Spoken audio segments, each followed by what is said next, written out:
5 में से एक औरत इंडिया में पॉलीसिस्टिक ओवरी सिंड्रोम पीसीओएस से पीड़ित होती है।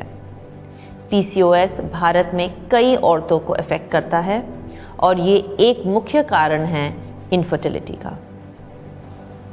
हाय, मैं सानिया मिर्ज़ा हूँ और मुझे खुशी है कि मैं डॉक्टर प्रीति का स्वागत कर रही हूँ, जो एक मशहूर हेल्थ एक्सपर्ट हैं।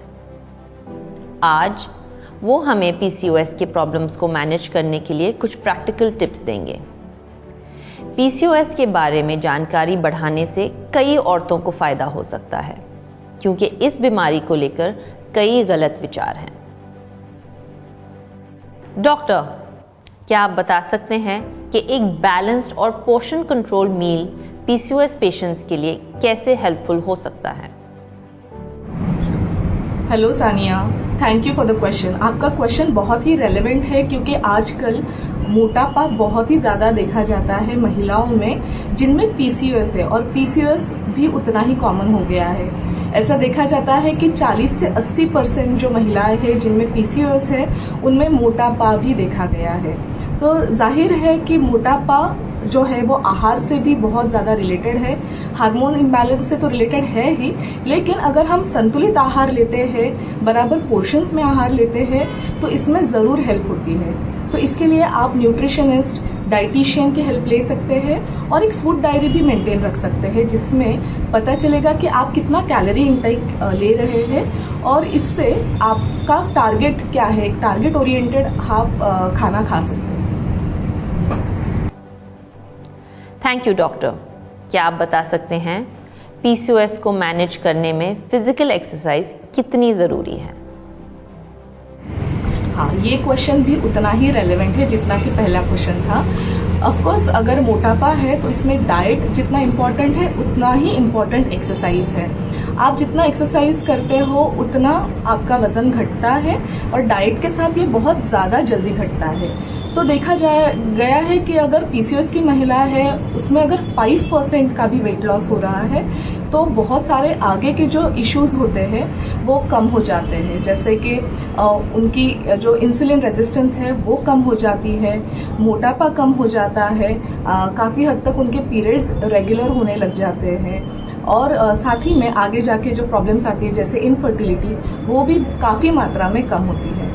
तो जो पीसीओएस की महिलाएं हैं, ऐसे कहते हैं कि अगर उन्होंने हफ्ते में 150 मिनट या दिन में 20 से 30 मिनट अगर आपने अच्छे से एक्सरसाइज की, तो ये ज़रूर आपके वजन कम करने में हेल्प करता है।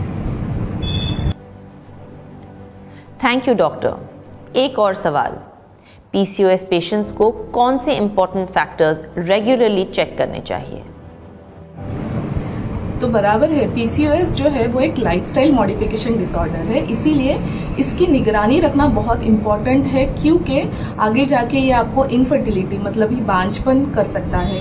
इसके अलावा डायबिटीज़ होता है, पेशेंट्स को हार्ट डिसीजेस हो सकते हैं, उसके अलावा उसमें यूट्राइन कैंसर होने के भी चांसेस है, जिसमें जो यूट्रस के अंदर की जो लाइनिंग है उसका कैंसर हो सकता है। इसके अलावा भी ऐसा देखा गया है, क्योंकि मोटापा होता है, चेहरे पे एक्ने होते हैं, तो लड़कियों को मेंटल डिसऑर्डर्स या फिर एंजाइटी, डिप्रेशन, ये सब भी बहुत ही कॉमन हो जाता है पीसीओएस में। इसीलिए हम क्या कर सकते हैं, तो हम ओव्यूलेशन मेंटेन है या नहीं वो देख सकते हैं, जैसे पीरियड्स बराबर से आ रहे हैं या नहीं। उसके अलावा हम ब्लड शुगर लेवल्स चेक कर सकते हैं, हार्ट डिसीजेस के लिए हम लिपिड प्रोफाइल्स चेक करवाते रह सकते हैं। आगे जाके ऐसा देखा गया है कि जो पीसीओएस के पेशेंट्स हैं उनको प्रेगनेंसी में भी डायबिटीज़ होता है, जिसे हम जीडीएम कहते हैं, तो उसके लिए हम ओजीटीटी करके भी इसे हम अर्ली डिटेक्ट कर सकते हैं। तो ये सब करके आप पीसीओएस से भी दूर रह सकते हैं, साथ में डाइट और एक्सरसाइज करके हम इसकी जो इंसुलिन रेजिस्टेंस है जो उसे कम कर सकते हैं। तो आई होप कि ये सारी चीज़ें हम करेंगे तो काफ़ी हद तक पीसीओएस कंट्रोल हो जाएगा। डॉक्टर, सभी औरतों के लिए ये एक सिंपल संदेश है कि मील, मूवमेंट एंड मॉनिटरिंग पीसीओएस को मैनेज करने में बहुत ज़रूरी है। धन्यवाद डॉक्टर प्रीति, आपके वैल्यूएबल टिप्स के लिए, जो पीसीओएस को अच्छी तरह से मैनेज करने में मददगार हो सकते हैं।